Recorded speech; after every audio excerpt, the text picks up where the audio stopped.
नमस्कार। स्टडी सर्जी में आप सभी का स्वागत है। आज हम इस वीडियो में एनसीईआरटी की कक्षा 8वीं की हिंदी पाठ्यपुस्तक वसंत भाग 3 के चौथे पाठ दीवानों की हस्ती, इस पाठ के सारांश और शब्दार्थ को पढ़ेंगे।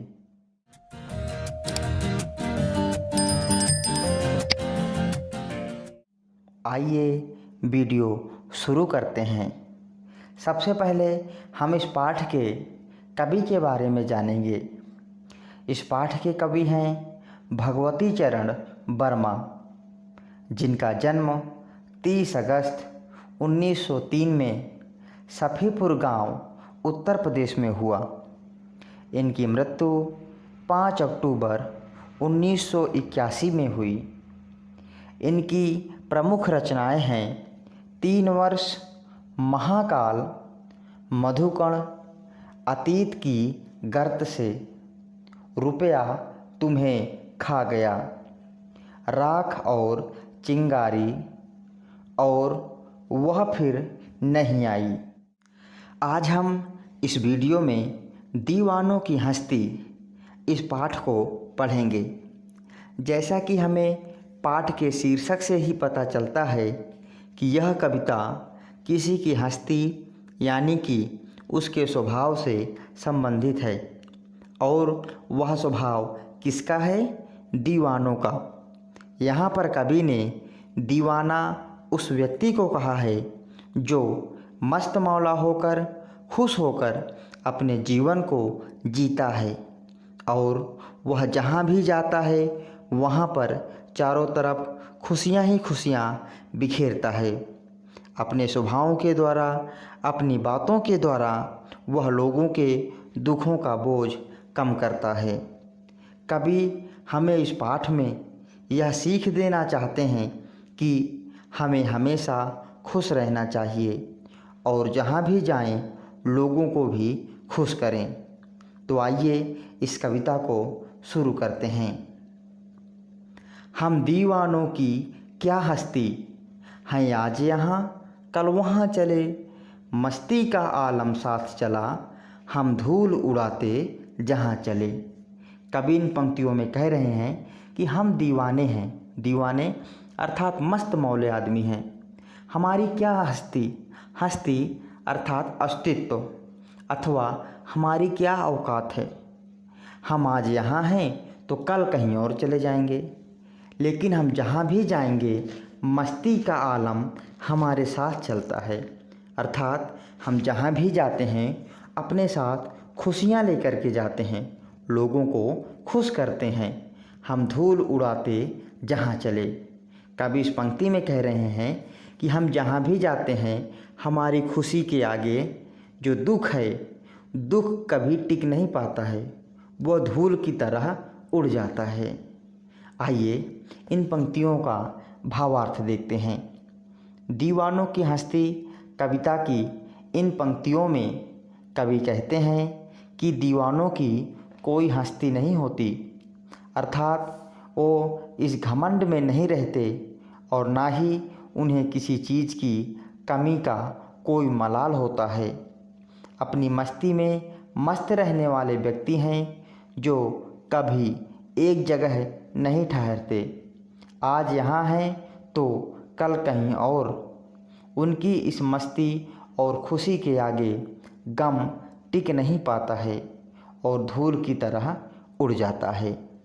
आइए पाठ की अगली पंक्तियों को पढ़ते हैं। आए बनकर उल्लास अभी, आंसू बनकर बह चले अभी, सब कहते ही रह गए अरे, तुम कैसे आए कहाँ चले। इन पंक्तियों में कवि कह रहे हैं कि हम जहाँ भी जाते हैं उल्लास बन कर के जाते हैं। उल्लास अर्थात खुशियाँ बन कर के जाते हैं। और जब हम वहाँ से जाते हैं तो लोगों को बहुत दुख होता है और दुख के कारण लोगों की आँखों से कई बार आंसू बह जाते हैं और लोग हमसे कहते हैं तुम कब आए और कब चले गए। अर्थात तुम्हारे आने का और यहाँ कुछ दिन समय बिताने का जो समय था वह हमें मालूम ही नहीं चला। दीवानों की हस्ती। इस कविता की इन पंक्तियों में कवि ने कहा है कि दीवाने मस्त मौला लोग जहाँ भी जाते हैं वहाँ का माहौल खुशियों से भर जाता है। फिर जब वह उस जगह से जाने लगते हैं तो सभी लोग दुखी हो जाते हैं। लोगों को उनके जाने का पता तक नहीं चलता। कभी मस्त मौला किस्म के हैं और जहाँ पहुँचते हैं खुशियाँ लुटाते हैं और वहाँ से आगे निकल चलते हैं। तो लोग कहते हैं कि अरे तुम कब आए और कब चले गए, पता ही नहीं चलता। आइए पाठ की अगली पंक्तियों को पढ़ें। किस ओर चले यह मत पूछो, चलना है बस इसलिए चले। जग से अपना कुछ लिए चले, जग को अपना कुछ दिए चले। कवि इन पंक्तियों में कहना चाहते हैं कि जब हम एक स्थान से दूसरे स्थान पर जाते हैं तो हम किधर जा रहे हैं, कहाँ जा रहे हैं, यह बात हमसे मत पूछो। क्यों? क्योंकि हमें निरंतर चलते रहना है, हमें लोगों के दुखों को निरंतर कम करते रहना है। इसलिए हमारा काम है कि निरंतर चलते रहना और हम चलते ही रहते हैं। इसलिए यह बात हमसे मत पूछो।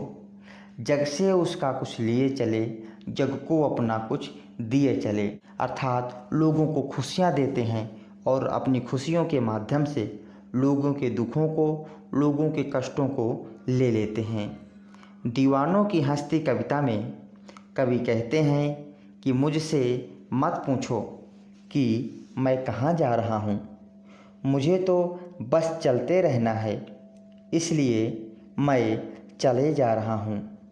मैंने इस दुनिया से कुछ ज्ञान प्राप्त किया है, अब मैं उस ज्ञान को बाकी लोगों के साथ बांटना चाहता हूँ, इसलिए मुझे निरंतर चलते रहना चाहिए। आइए अगली पंक्तियों को पढ़ें। दो बात कही दो बात सुनी, कुछ हंसे और फिर कुछ रोए। छककर सुख दुख के घूंटों को हम एक भाव से पिए चले। कवि कह रहे हैं कि हम जहाँ भी जाते हैं लोगों से इस तरीके से घुल मिल जाते हैं कि कुछ बातें हम अपनी कहते हैं और कुछ बातें लोगों की सुनते हैं। कई बार जब खुशी की बात होती है तो हम सब मिलकर हंसते हैं और जब दुख की बात होती है तो फिर थोड़ा बहुत रो भी लेते हैं। सुख और दुख के इन घूंटों को हम एक समान, एक भाव के साथ पीते हैं, अर्थात उनका सहन करते हैं। कविता की इन पंक्तियों में कवि कह रहे हैं कि वो जहाँ भी जाते हैं लोगों के साथ घुल मिल जाते हैं, उनके सुख दुख बांटा और अपने मन की बात कही। कवि के लिए सुख और दुख दोनों भावनाएं एक समान हैं। जब सुख आया तो साथ मिलकर हंसे और जब दुख आया तो अपना दुख भी बांटा। सुख दुख के जो भाव हैं एक समान हम पिए चले और निरंतर आगे बढ़े चले। आइए अगली पंक्तियों को पढ़ें। हम भिखमंगों की दुनिया में स्वच्छंद लुटाकर प्यार चले। हम एक निशानी सी उर पर ले असफलता का भार चले। कवि कह रहे हैं कि दुनिया कैसी है? भिखमंगों की दुनिया है, अर्थात यहाँ पर लोग किसी को कुछ देना नहीं जानते, सिर्फ लेना जानते हैं। लेकिन ऐसे लोगों के बीच में जाकर मैं अपना अनमोल प्यार लोगों को लुटाता हूँ और उनको जो खुशियाँ मिलती हैं उनकी निशानी को अपने हृदय पे ले करके असफलता का भार चलता हूँ। अर्थात कहीं पर लोगों को मैं अपनी खुशी के द्वारा खुश करता हूँ और कहीं पर उनको खुश करने में असफल रह जाता हूँ, तो उसका भार लेकर के आगे निकल जाता हूँ। इन पंक्तियों में कवि कहते हैं कि यह जो दुनिया बड़ी ही स्वार्थी है। लोग स्वार्थ में इतने अंधे हैं कि बस भिखमंगों की तरह सब कुछ मांगते ही रहते हैं, मगर कवि स्वार्थी नहीं है। इसलिए उन्होंने स्वार्थी दुनिया पर बिना किसी शर्त के अपना अनमोल प्यार लुटाया है। लोगों को प्यार बांटने का खूबसूरत एहसास कभी अपने दिल में रखता है। उन्होंने जीवन में काफ़ी बार असफलता और हार का स्वाद भी चखा है, लेकिन इसका बोझ उन्होंने कभी किसी दूसरे व्यक्ति पर नहीं डाला। इस तरह कवि ने स्वार्थी दुनिया को भरपूर प्यार दिया और अपने कामयाबी का भार हमेशा स्वयं ही उठाया है। आइए पाठ की अगली कुछ पंक्तियों को पढ़ें। अब अपना और पराया क्या, आबाद रहे रुकने वाले, हम स्वयं बंधे थे और स्वयं हम अपने बंधन तोड़ चले। कवि कहते हैं कि हम किसी के बंधन में नहीं रहते हैं। हम जो मस्त मौला लोग हैं ये किसी के बंधन में नहीं रहते हैं। ये जब बंधते हैं तो स्वयं ही अपने बंधनों से बंधते हैं और जब तोड़ना होता है तो उन बंधनों को तोड़ करके आगे निकल जाते हैं। इसलिए हमारे लिए ना तो कोई अपना है और ना कोई पराया है, लेकिन कभी उन लोगों को आशीर्वाद दिया है जो उनसे मिले हैं और एक जगह रहते हैं। कवि का कहना है कि हमेशा खुश रहें, हमेशा आबाद रहें, लेकिन हम स्वयं अपने बंधनों से बंधे हुए हैं, इसलिए हम अपना बंधन तोड़ करके आगे बढ़ते जा रहे हैं। कवि इन पंक्तियों में कहते हैं कि अब उनके लिए दुनिया में कोई भी अपना या पराया नहीं है। जो लोग एक मंजिल पाकर वहीं ठहर जाना चाहते हैं, कभी उन्हें खुशी और आबाद रहने का आशीर्वाद दिया है, मगर कभी खुद एक जगह पर बंध कर नहीं रहना चाहते हैं। इसलिए उन्होंने अपने सभी सांसारिक बंधन तोड़ दिए हैं और अब वो अपने चुने हुए मार्ग पर आगे बढ़ते जा रहे हैं। कभी इसी में खुश और संतुष्ट हैं। तो आइए पाठ के कठिन शब्दों को जानते हैं।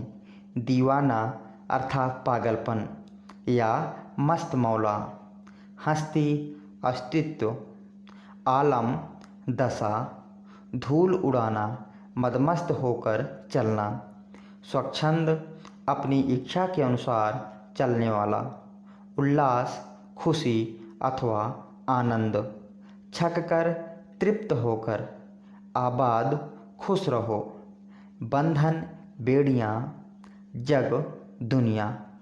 आइए अब इस पाठ के सारांश को पढ़ते हैं। दीवानों की हस्ती इस कविता में कवि भगवती चरण वर्मा जी ने एक मस्त मौला और बेफिक्र व्यक्ति का स्वभाव दर्शाया है। कवि के अनुसार ऐसे दीवाने और बेफिक्र व्यक्ति जहाँ भी जाते हैं वहाँ केवल खुशियाँ ही फैलाते हैं।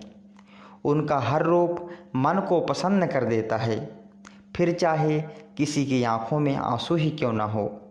कभी भी एक जगह पर ज़्यादा समय तक नहीं टिकते हैं। वे तो संसार को कुछ मीठी प्यारी यादें और एहसास देकर अपने सफ़र पर निकल पड़ते हैं। कभी लोग सांसारिक बंधनों में बंधे नहीं होते, इसलिए वो दुख और सुख दोनों को एक समान रूप से स्वीकार करते हैं। यही उनके हमेशा खुश रहने की प्रमुख वजह है। कवि के अनुसार उनके लिए संसार में कोई भी पराया नहीं है। वो अपने जीवन के रास्ते पर चलकर खुश रहते हैं और हमेशा अपने चुने रास्तों पर ही चलना चाहते हैं। तो इस प्रकार दीवानों की हस्ती इस पाठ को हमने पढ़ लिया है। आशा करता हूँ यह वीडियो आपके लिए मददगार साबित होगी। अगर आपने हमारे चैनल को अभी तक सब्सक्राइब नहीं किया है तो कृपया हमारे चैनल को सब्सक्राइब करें और हमारे चैनल के साथ बने रहें। वीडियो देखने के लिए बहुत बहुत धन्यवाद।